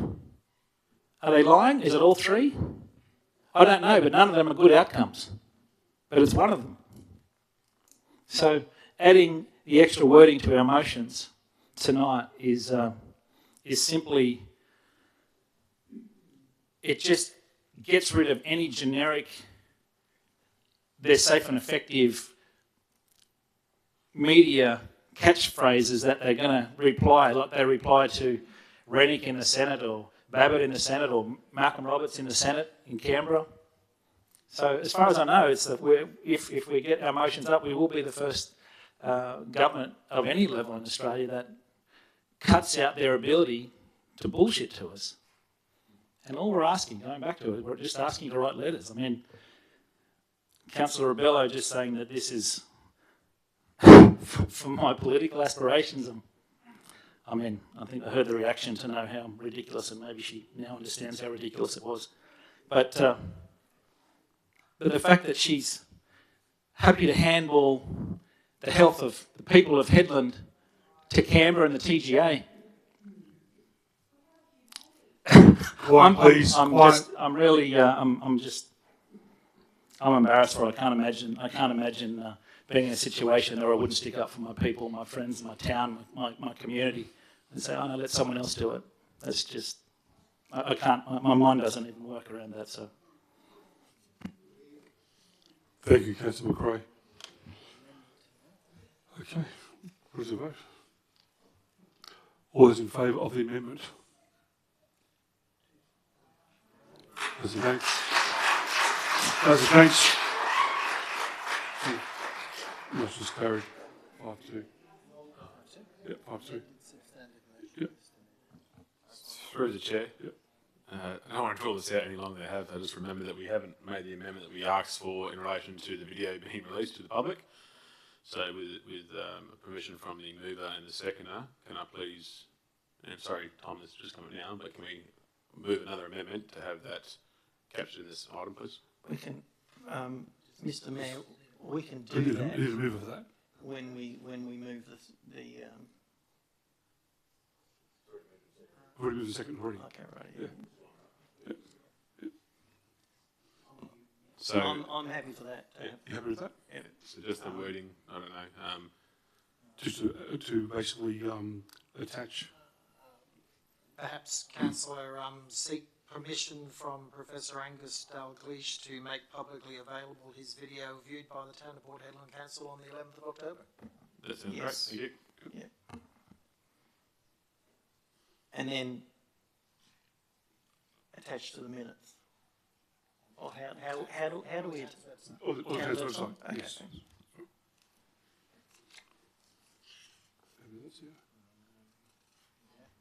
Is it tie that up? Yep. Councillor Christensen, are you moving? And move that motion. Just request for the amendment, yeah. Yep. Cool, I can second it.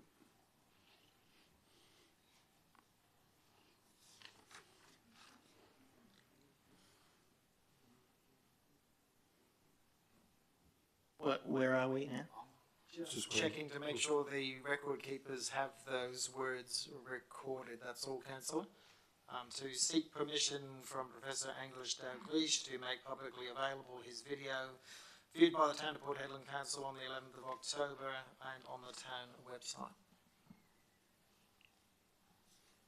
Your governance is looking at me.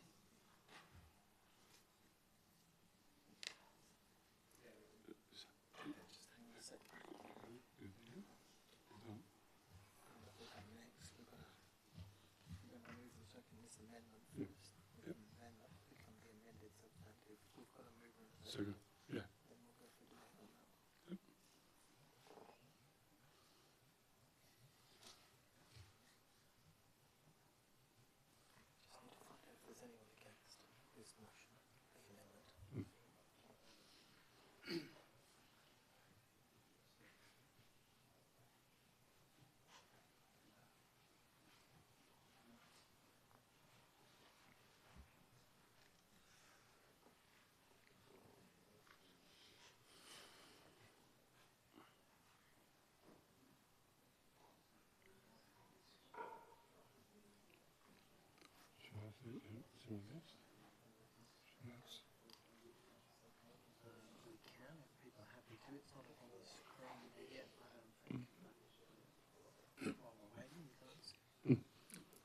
Is anyone against that motion? No. Right. Okay. It's clear. Carried. Yep. Yep.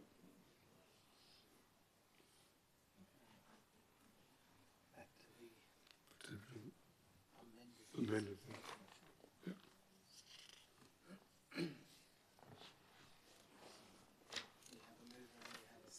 Yeah, for the amendment motion. Motion. Yep. And we have a vote against it. Double check. Make sure that those two are happy with Yep. the amended substandard. Councillor McRae, you happy with the amended?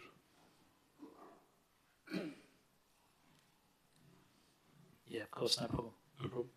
Okay. Councillor Blake, you happy with that? Yep. Is there against that?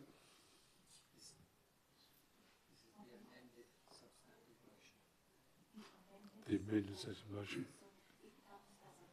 The whole thing now. Yeah.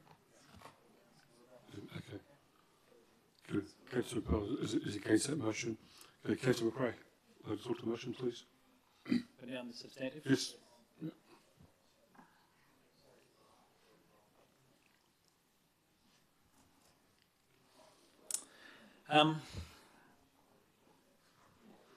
Since I introduced this motion last minute to the ordinary council meeting 2.5 weeks ago,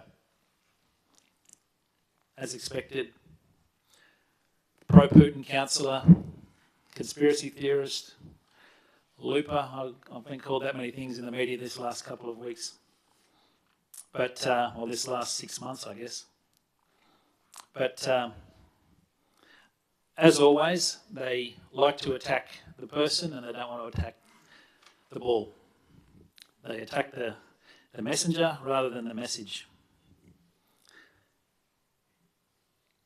The media, since I brought this motion to the table, the media has now also come after Dr. David Speaker, an amazing scientist from Canada,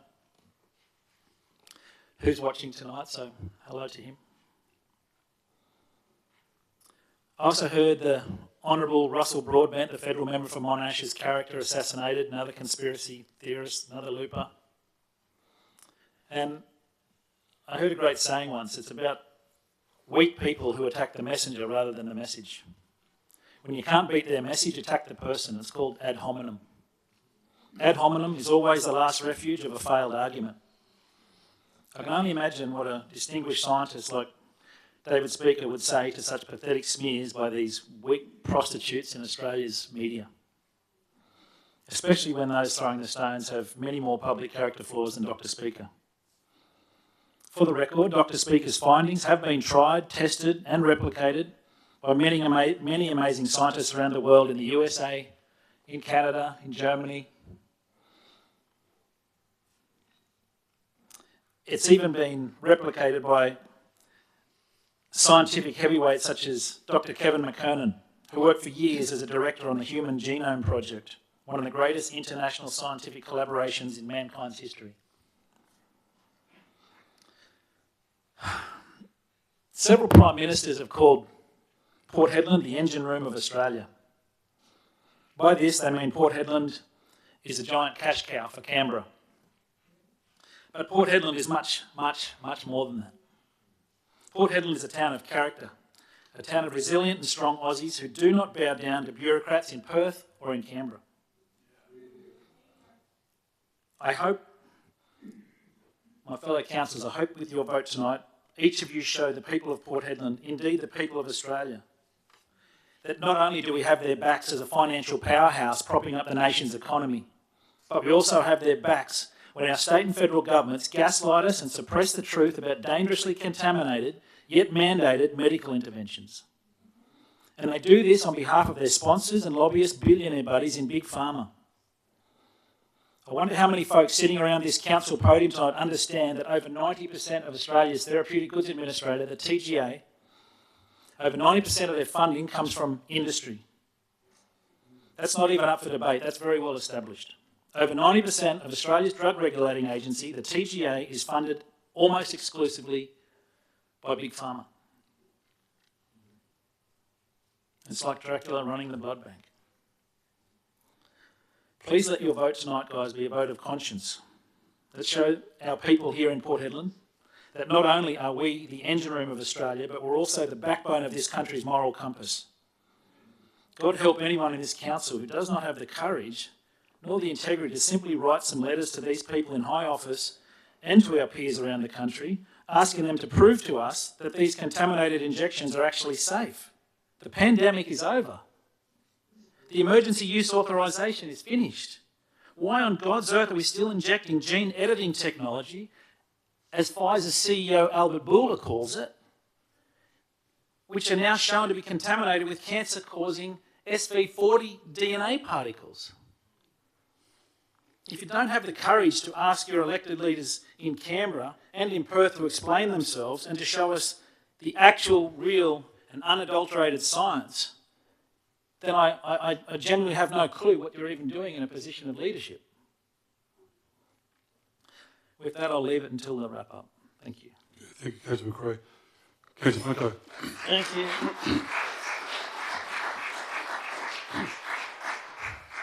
Thank you, Mr. Mayor. There's been some statements made about the responsibility of local government and why we would be, looking at something like this. We actually do have a health department, and our health department goes out and makes sure that the businesses that are supplying, stuff that we eat or, stuff that we provide, to the public, that health department goes out and makes sure that those businesses aren't poisoning the population. So, we do have a responsibility when it comes to health. And we have a full department out there that actually does that work. So I don't see the difference between that and something like this.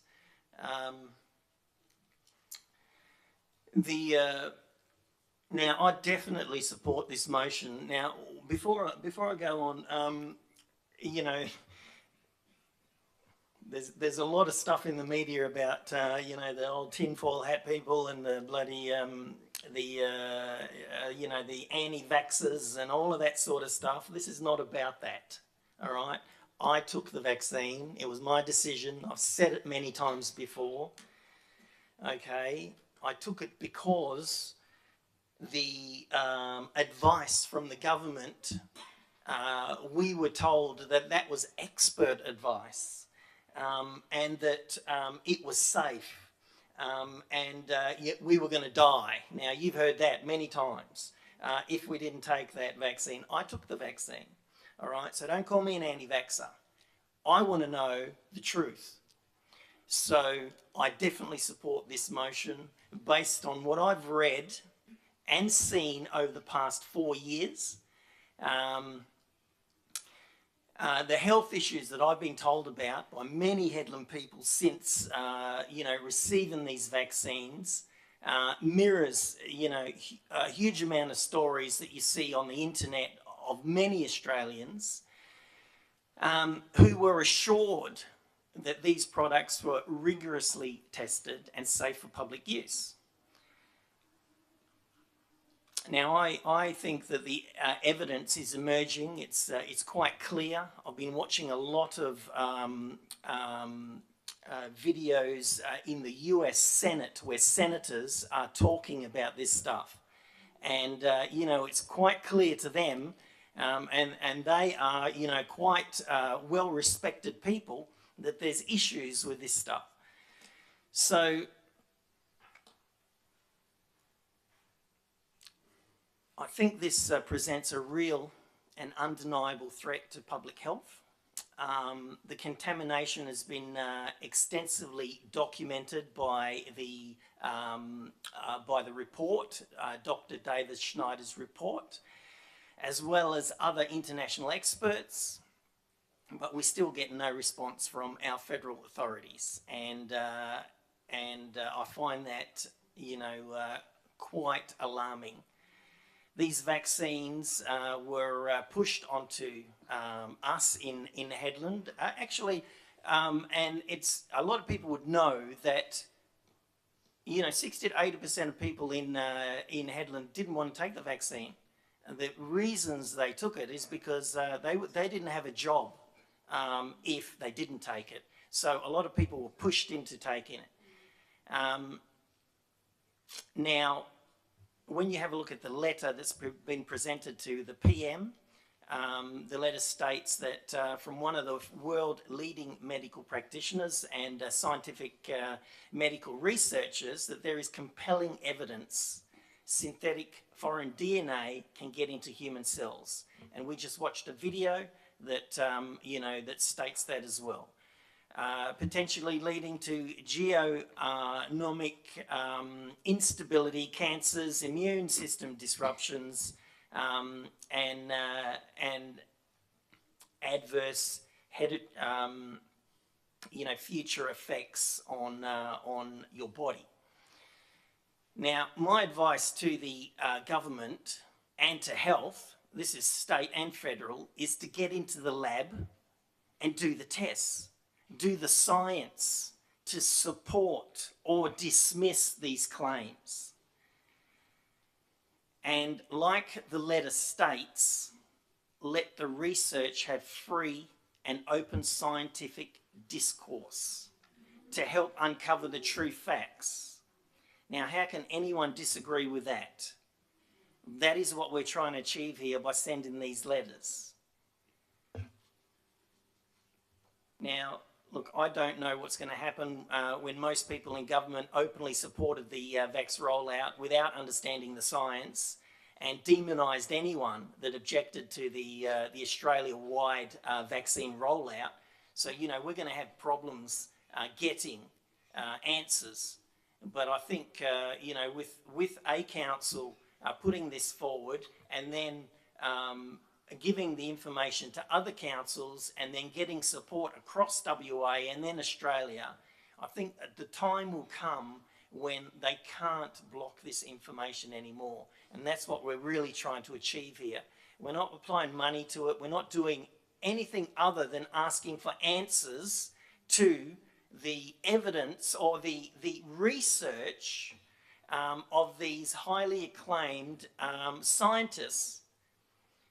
And that's what we've been told for the last 4 or 5 years. That's what the government has said. All of the stuff they told us is that they said it's backed by scientific research. Well, we've got scientific research here now that says the opposite to what we've been told. So, you know, I don't think we can wait because this stuff has been rolled out continuously. I took 3 of the jabs. There's no way I'm taking any more. There's no way I'm advising anybody else to take any until we get some answers to the research that's been provided to us. Now,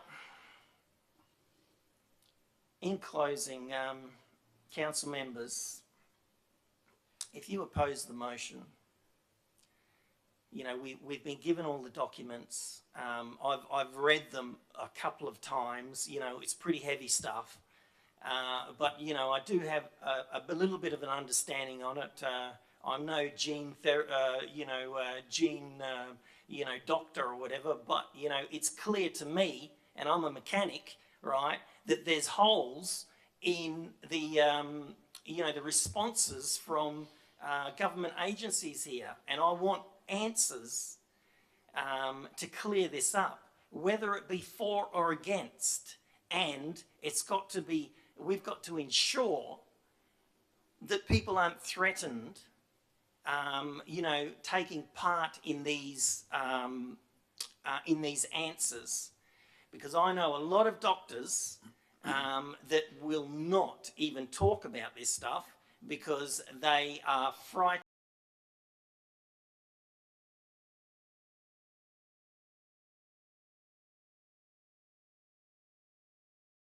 That is not. Is this motion? In your argument, tell me, you know, the reasons you disagree with world-renowned medical experts on their research presented tonight, and tell me why we should not ask for questions. We should not ask the questions, and we should not get the answers from their expert medical people. I think this is a historic motion that's going to have far-reaching implications for health and safety of every Australian. So I urge you, as council members, to support the motion. We've clearly got a lot of people in the gallery that are, you know, that are concerned about this stuff and that, you know, want answers as well. And that's our job as their representatives, to try and get them the answers. So we need to make sure that those voices that have concerns are heard as well. And we need to demand answers. And we must also demand accountability. And we must ensure that the people of Port Hedland and all Australians are informed, supported and protected. There's a lot more that I could say about this, but just remember, this motion is about informing other local governments with the research that we've got and getting answers to the new expert findings. How can we say no to that? That's all I have. Thanks. Thank you, Councillor Blanco. Sworn against that motion. Yeah, Councillor Bello.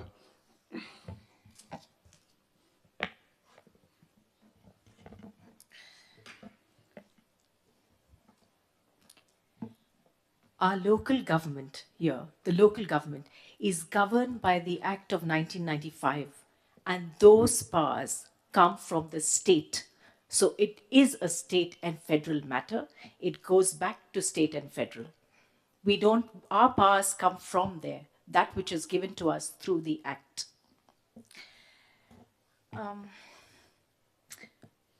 Even if I'm in a minority tonight, I will not be silenced. I will continue to use my voice of reason. Excuse me, quiet please. Point of order to the chair. Look, I'm going to get shot down for this, but I'm going to try and level with the crowd. If I can please ask, no matter how the debate points are coming out, whether they are for or against your ideologies or your beliefs, I believe all councillors around the table tonight sat here quietly and respected the time and the time that was dedicated to yourselves to put forward your requests and your feelings. All I'm asking is, can you please afford the same respect to other councillors, even if you don't agree, to allow the debate to move on so we can not be interrupted, please. That's all I'm asking. Please and thank you. Thank you, Councillor. Thank you for that, Deputy Mayor. I would like to reiterate that we as a council are no medical experts to interpret scientific information on gene therapy, nor are we a health regulatory authority to advise health practitioners. All of this information is public, and so other councils have access to it. We are not a court of law. We need to focus on our roles and responsibilities as local government, and that, for me, is the business of council, and therefore I would be against this motion. I would say that, like the MP has taken it at a federal level, that is where it belongs, and that is the purview that it belongs under, the federal and then the state. And so for that, I would hope that my fellow council members feel the same way, that we focus on our roles and responsibilities of local government. Thank you. Thank you, Councillor Rebello. Anyone else against? For? Yeah. You for? Yes, I agree in principle with the recommendation and accept as is. I feel very concerned regarding the present proposal for the use of this Pfizer vaccine due to the present research that we've been given tonight. And also, as experience in the medical field, that over the past 18 months, it has been quite apparent of the increase of stage 3 and 4 cancers, where people are diagnosed and are usually gone within 4 to 6 weeks, which is quite gut-wrenching when you're a nurse and you actually have to go through with these families through what they have to go through.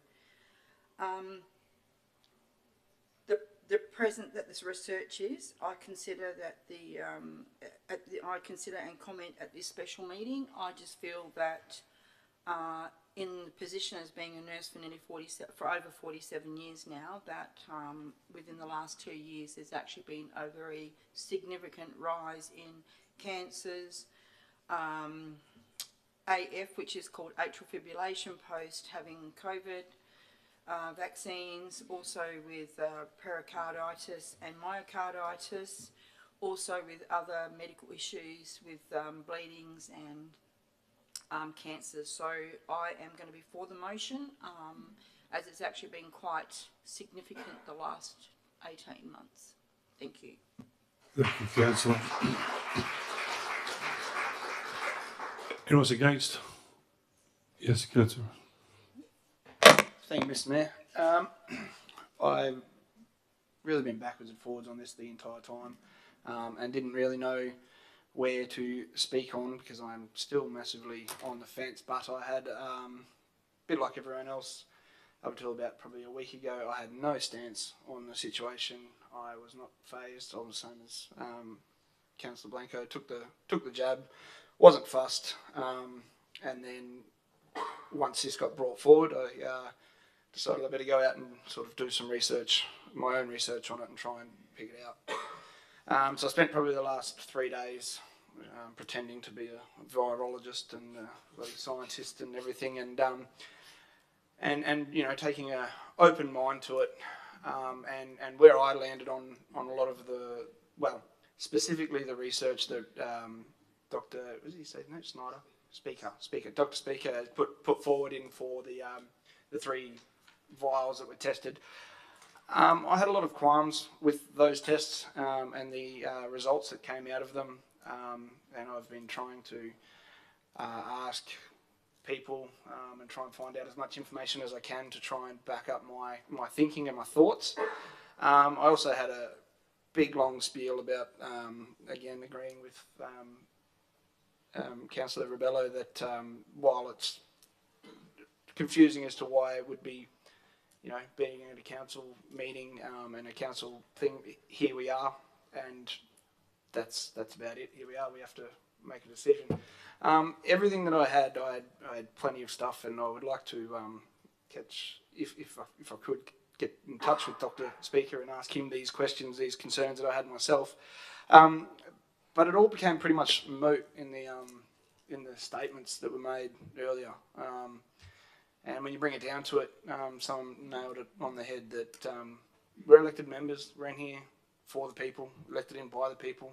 If they're asking us to do something, it's our job to weigh up the pros and cons and whether it's a smart idea. And again, while the report states that it is catastrophic risk, I can't see it. As I said, I don't feel too heavily either way, so I'm not going to fight against it and stand in the way of it because I'm not that hell-bent on it. As I said, I've got some concerns, but is that worth going against everybody in this room and what people want and people that do feel so passionately about it? Just because I don't doesn't mean that nobody else should. So on that case, I will be voting for it. So thank you.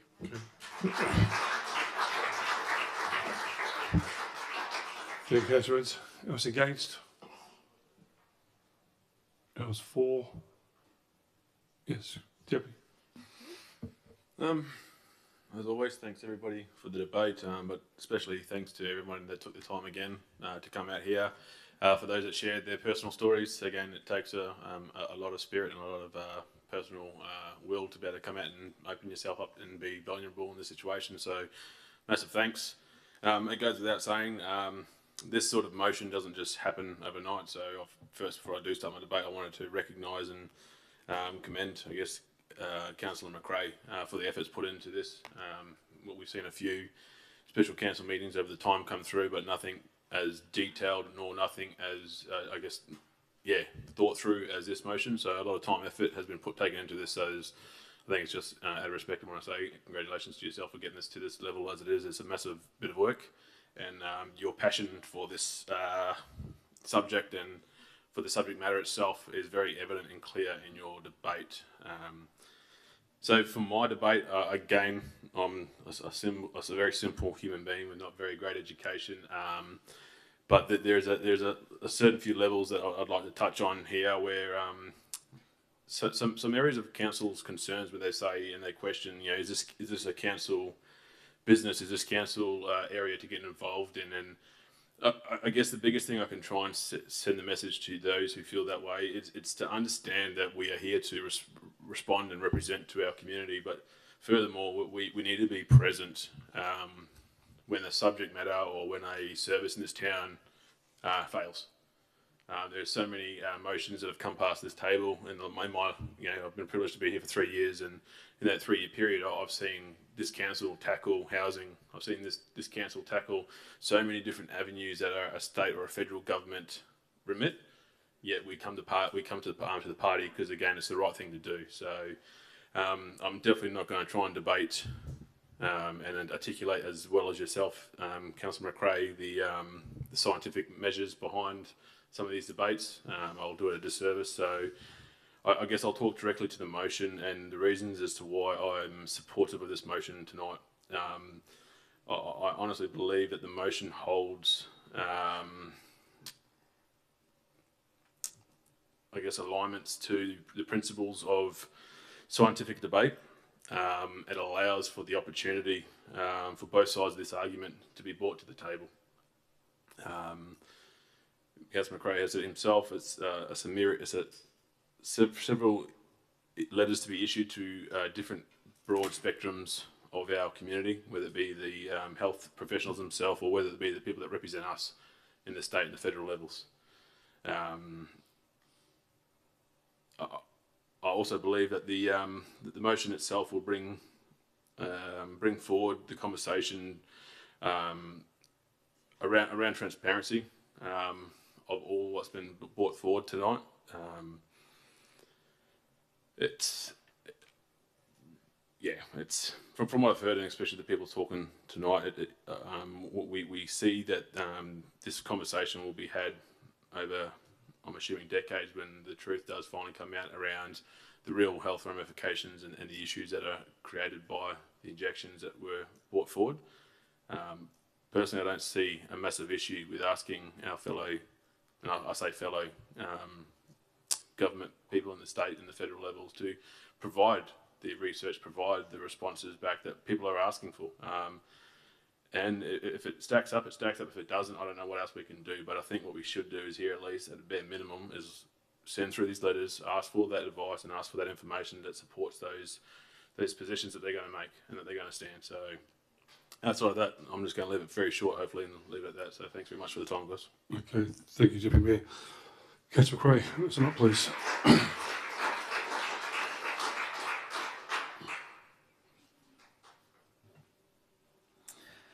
Thank you, Mayor Carter. Just want to thank again everyone who's come out tonight, and especially those who told a personal story or two. I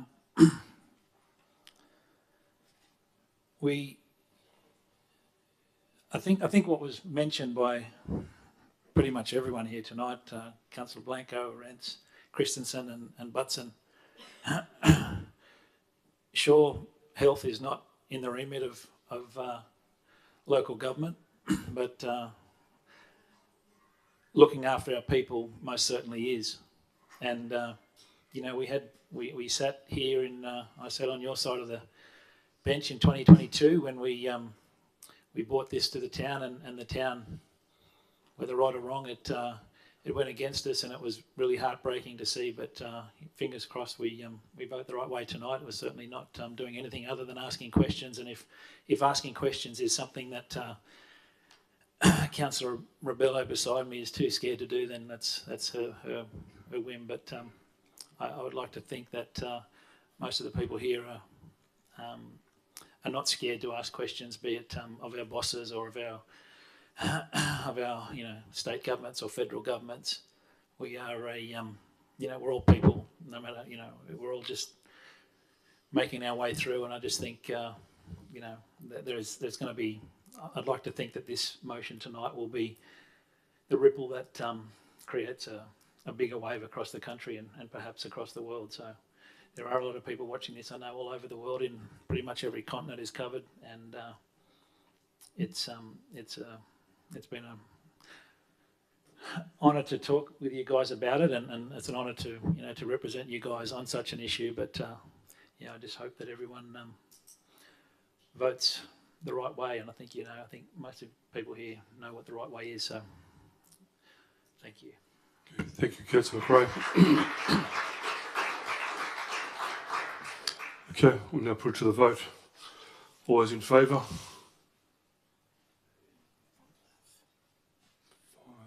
Those against? Motion's carried 5-2.